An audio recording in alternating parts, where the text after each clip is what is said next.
Hello everyone and welcome. I am Kevin van der Kooi, also known as Rotterdam, and it's time for another EU update.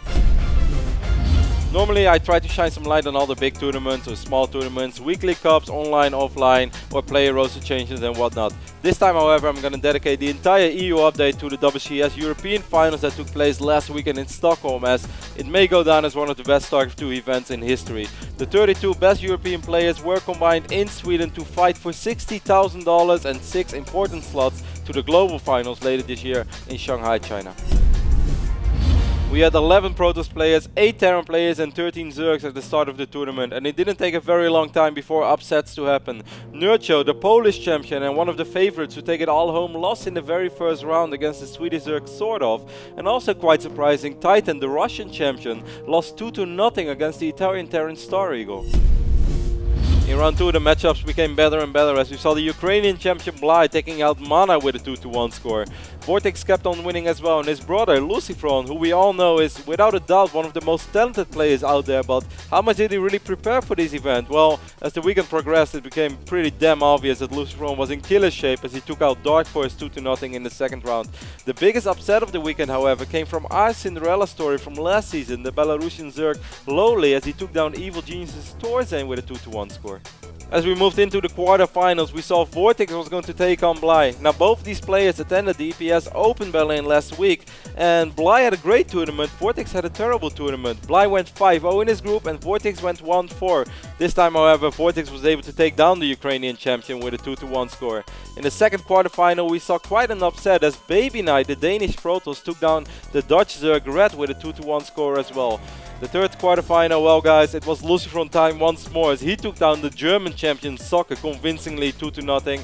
And last but not least we had STEPHANO, and well, STEPHANO did what STEPHANO does, he won again 2-0 over Lowly. As we moved into the semi-finals, we saw VORTIX taking on Baby Knight. It was a fun series and the games were quite good as VORTIX managed to win 2-1, but everyone forgot about that immediately after the second semi-final was played. That semi-final went between two of the most talented RTS players Europe have ever seen, namely Lucifron and STEPHANO. The games were absolutely fantastic. Everybody was screaming. I got nerd chills watching it. It was great. It gave me flashback memories back then of STEPHANO versus Paul, that Lone Star clash. I can talk about this for hours, but guys, watch those games. Fantastic games. STEPHANO managed to pull through in the end after a couple of brilliant engagements, but you have to watch it. STEPHANO took down VORTIX 2-0 in the winner bracket final, which allows us to take a look at the loser bracket. The loser bracket was really interesting as we had a couple of great stories unfolding and a couple of great runs were made by the likes of Happy, Sort of and Nurcho, but one man in particular stood out. GRUBBY started in round 1 of the losers bracket, defeated the Italian Protoss Geo, then went on to defeat Dark Force in the second round, but in round 3 things became really tricky as he ran into Star Eagle. In game number 3, GRUBBY was down 2 bases and 60-70 supply, but somehow, some way fought his way back into this game, dropped perhaps the greatest storms I've ever seen against Terran, and went on to round 4. Amazing play. In round 4 of that losers bracket we had an all-Dutch encounter between GRUBBY and Red.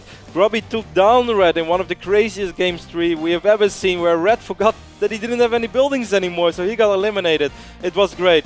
In the following round though, GRUBBY did it again. He overcame all odds and took out the top Polish Zerg Nurcho in a really crazy and fantastic series as well. The next round however was too much as he ran into Spanish boy wonder Lucifron, who did take out GRUBBY, but still it was an absolutely fantastic run. And more importantly, GRUBBY did qualify for China. Good news for all Nurcho fans out there as well though, as Nurcho took down Happy in the final deciding spot for the last slot at the World Championship Finals later this year in Shanghai.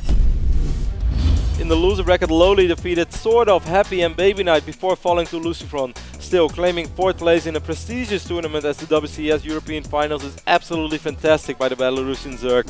Lucifron fell to his brother, so this means that once more we had the same finals we had in the winner bracket, VORTIX versus STEPHANO. VORTIX however pushed STEPHANO to the limits this time as he took home the first best of 3, but because he came from the loser bracket he had to win twice. In the second best of 3 STEPHANO decided to show who's boss in Europe though, as he took out VORTIX, took home 24,000 and now can officially call himself the best European player. Congratulations Elias, and I guess that money goes straight to the bank. On a small side note, STEPHANO was with us for the last 6 to 7 days here at the NASL studios, and frankly, I think I played more StarCraft than him, and I didn't even play that much last week. And not to mention, he had a terrible trip to Europe where his flights got delayed, he lost his luggage, he didn't have his own equipment, and that just shows you guys what true talent can really do for you. Congratulations, Ilyas, and of course, thank you DreamHack and Blizzard for hosting one of the best events of the year.